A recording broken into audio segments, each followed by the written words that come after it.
नमस्कार, आपका स्वागत है फटाफट खबरों में। आज हम लेकर आए हैं हिमाचल प्रदेश के हर छोटे बड़े शहर की सबसे तेज और ताजा खबरें। तो चैनल को सब्सक्राइब कीजिए और वीडियो कहां से देख रहे हैं कमेंट बॉक्स में हमें जरूर बताइए।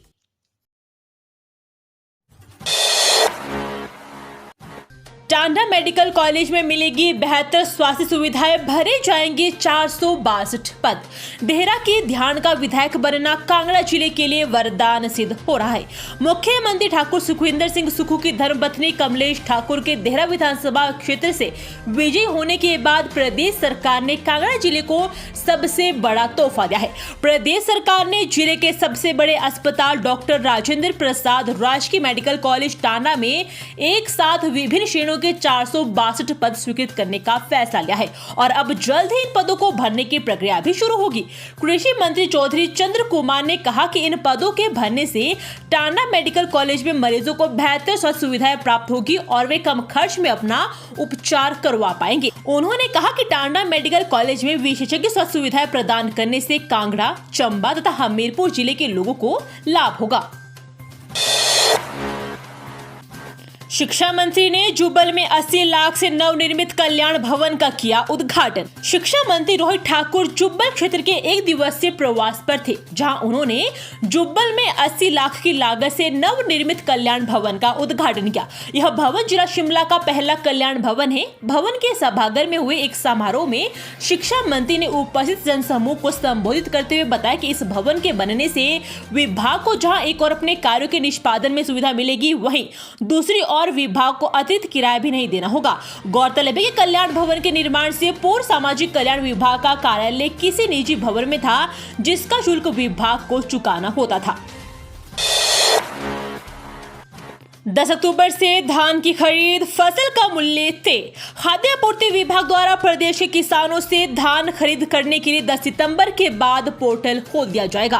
किसान धान की फसल बेचने के लिए पोर्टल में पंजीकरण करवा सकेंगे। प्रदेश के धान खरीद केंद्रों में 10 अक्टूबर से 31 दिसंबर तक धान की खरीद शुरू की जाएगी। 2320 रुपए प्रति क्विंटल धान का मूल्य तय किया गया है। प्रदेश में किसानों से धान खरीद के लिए 11 मंडियां प्रस्तावित है, जिसमें अनाज मंडी फतेहपुर, रियाली, मिलवा, नगरोटा बगवा, धोला कुआं, पाउंटा साहिब, मार्केट यार्ड नालागढ़, मलपुर बद्दी जिला सोलन व मार्केट यार्ड टकारला, रामपुर जिला उन्ना में धान खरीद केंद्र बनाए जाने हैं। विभाग द्वारा इस बार 23,000 MT धान की फसल खरीदने का लक्ष्य तय किया गया है। विभाग द्वारा किसानों के पंजीकरण के लिए पोर्टल भी तैयार किया जा रहा है। विभाग के इस पोर्टल पर धान खरीद से जुड़ी सभी तरह की जानकारी उपलब्ध है। अगले वीकेंड से लौटेगी पहाड़ों पर रौनक, 5 दिन की छुट्टियों का पैकेज तैयार, कारोबारियों के खिले चेहरे। राजधानी शिमला में अगले सप्ताह सैलानियों से गुलजार होने की उम्मीद है। अगले सप्ताह 5 दिन का छुट्टियों का पैकेज बन रहा है। शुक्रवार व शनिवार की छुट्टी ले लेता है। इस बार इन छुट्टियों पर पड़ोसी राज्य व देश विदेश से बहुत ज्यादा सैलानियों के पहुंचने की उम्मीद है। यदि अगले सप्ताह मौसम ठीक रहता है तो उम्मीद है कि एक बार पर्यटन कारोबार और ज्यादा अच्छे से चलेगा। इस बार 15 अगस्त गुरुवार को आ रहा है और लोगों को शुक्र व शनिवार का अवकाश लेना पड़ेगा।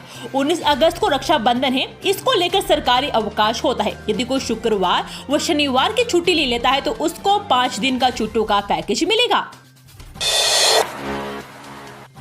एक डॉक्टर ऐसा भी, मरीजों की जान बचाने के लिए खुद क्या रक्तदान, अब तक 82 पेशेंट को मिली नई जिंदगी। अस्पताल में आपातकालीन स्थिति में मरीजों को रक्त की जरूरत पड़ने पर अगर रक्त उपलब्ध नहीं होता तो एक डॉक्टर खुद ही रक्तदान करता। 1984 में पहली बार मरीज की सहायता के लिए पहली बार रक्तदान किया। इसके बाद रक्तदान की आदत सी हो गई। स्वास्थ्य विभाग से उप निदेशक के पद से सेवानिवृत्त हुए डॉक्टर रमेश ने अपने जीवन में 82 बार रक्तदान किया। इनका ब्लड ग्रुप और नेगेटिव था। यह ब्लड ग्रुप काफी दुर्लभ है। अक्सर इस ग्रुप के मरीजों को अस्पताल में रक्त उपलब्ध नहीं होता था, तो डॉक्टर रमेश खुद ही रक्तदान करते थे। एचआरटीसी को घाटे के रूटों से मिलेगा छुटकारा। एचआरटीसी के पक्ष में सरकार जिस तरह के निर्णय ले रही है उससे आने वाले समय में इसके फायदे में आने की पूरी संभावना है। निगम के एमडी रोहन चंद्र ठाकुर ने शुक्रवार को निगम को घाटे से उभरने को लेकर अपनी प्रेजेंटेशन दी है, जिसके बाद सरकार ने दो अहम निर्णय लिए हैं। इसमें से एक घाटे के रूट एचआरटीसी से छुड़ाकर प्राइवेट बस ऑपरेटरों को देने का निर्णय है। इसमें 168 घाटे वाले रूटों पर एचआरटीसी बस सेवाएं बंद करेगा और उन रूटों पर बेरोजगार युवा अपनी बसें चला सकते हैं, जिसके लिए उन्हें निगम को अप्लाई करना होगा। उत्तराखंड की एक्सपर्ट टीम आएगी Himachal. Directorate of cold water fisheries research Bhimtal Uttarakhand के एक्सपर्ट हिमाचल के प्रोग्रेसिव ट्राउट फार्मर्स को ट्रेन करेंगे। इस बाबत अगस्त माह के अंत या फिर सितंबर महीने के पहले पखवाड़े में उत्तराखंड के एक्सपर्ट्स की एक टीम हिमाचल दौरे पर आएगी। यह टीम मंडी के बरोड और कुल्लू जिला के पतली कुहल फार्म में ऑफिसर्स को ट्रेनिंग वर्कशॉप के दौरान न्यूट्रिशन एंड फीड मैनेजमेंट को लेकर प्रशिक्षण प्रदान करेगी। जल्द ही टीम के हिमाचल दौरे का स्केड्यूल जारी होगा। मत्स्य निदेशालय बिलासपुर में कार्यरत निदेशक विवेक चंदेल ने खबर की पुष्टि की है। उन्होंने बताया कि कुछ समय पहले भीमताल संस्थान के आला अधिकारियों के साथ बातचीत हुई है, जिसके तहत उस ओर से एक्सपर्ट टीम हिमाचल भेजने का आश्वासन दिया गया है। 150 किलोवाट तक नए कनेक्शन में बदले नियम। हिमाचल प्रदेश में 150 किलोवाट तक बिजली इस्तेमाल करने वाले नए उपभोक्ताओं के लिए नियमों में संशोधन किया गया है। अभी तक प्रदेश में दायर 50 किलोवाट तक के उपभोक्ताओं पर था, जिसे बढ़ाकर 150 किलोवाट तक कर दिया गया है। केंद्रीय बिजली नियामक आयोग ने नियमों में संशोधन किए हैं, जिनको लेकर हिमाचल प्रदेश में भी लागू किया गया है। राज्य बिजली नियामक आयोग ने इसके आदेश पारित किए हैं और इसके अनुसार यदि कोई उपभोक्ता 150 किलोवाट तक के लिए नया कनेक्शन अप्लाई करता है तो उस पर वायर, मीटर, ट्रांसफार्मर व अन्य जुड़े उपकरणों पर नए सिरे से पैसा देना होगा। नई दरों पर इनसे चार्ज वसूला जाएगा, जिसके लिए डिस्ट्रीब्यूशन लाइसेंस यानी बिजली बोर्ड को निर्देशित किया गया है। जेल वार्डरों का परीक्षा परिणाम घोषित, सूची वेबसाइट पर अपलोड। हिमाचल में महिला पुरुष जेल वार्डरों के 91 पदों के लिए अभ्यर्थियों की ली गई परीक्षा का परिणाम घोषित कर दिया गया है। अभ्यर्थी अब कारागार एवं सुधारात्मक सेवाएं विभाग की वेबसाइट पर जाकर अपना परीक्षा परिणाम देख सकते हैं।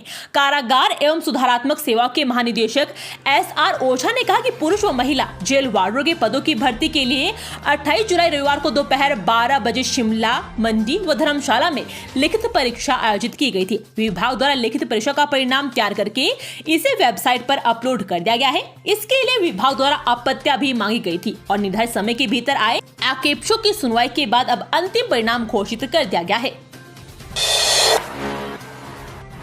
सभी निजी अस्पतालों का रिकॉर्ड तलब, गड़बड़ झाला करने वाले कई निजी अस्पतालों पर होगी कार्रवाई।